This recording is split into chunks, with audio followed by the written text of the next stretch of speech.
Sardis Lake. The state of Oklahoma funded its construction in the late 70s to supply water to the region. And now, to the west, a rapidly expanding Oklahoma City says it needs that water. The problem is the Treaty of Dancing Rabbit Creek. Signed in 1830, it decreed that the Choctaw tribe would own this land in return for leaving their ancestral homeland.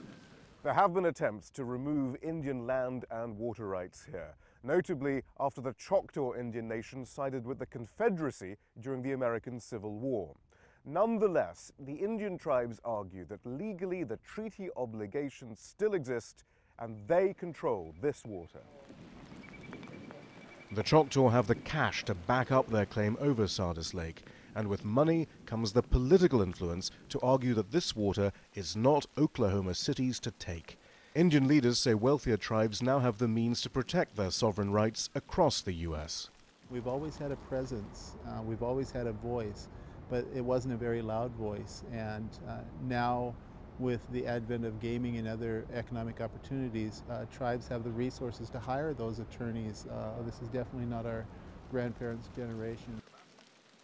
Oklahoma City officials say they accept the Choctaw have a say in what happens to Sardis Lake, that the tribe's ecological concerns will be a priority, and that it recognizes that taking massive amounts of water and drawing down the reservoir is not good environmental management. The crux of that lawsuit, they want to come across the border. Local residents aren't convinced, though. Chuck Hutchinson says other lakes in the region supplying Oklahoma City have been drained.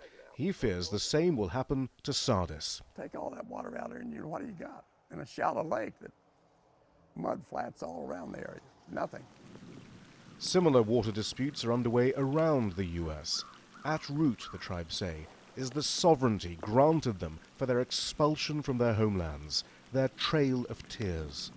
Shihab, Rattansi, Al Jazeera, Sardis Lake, Oklahoma.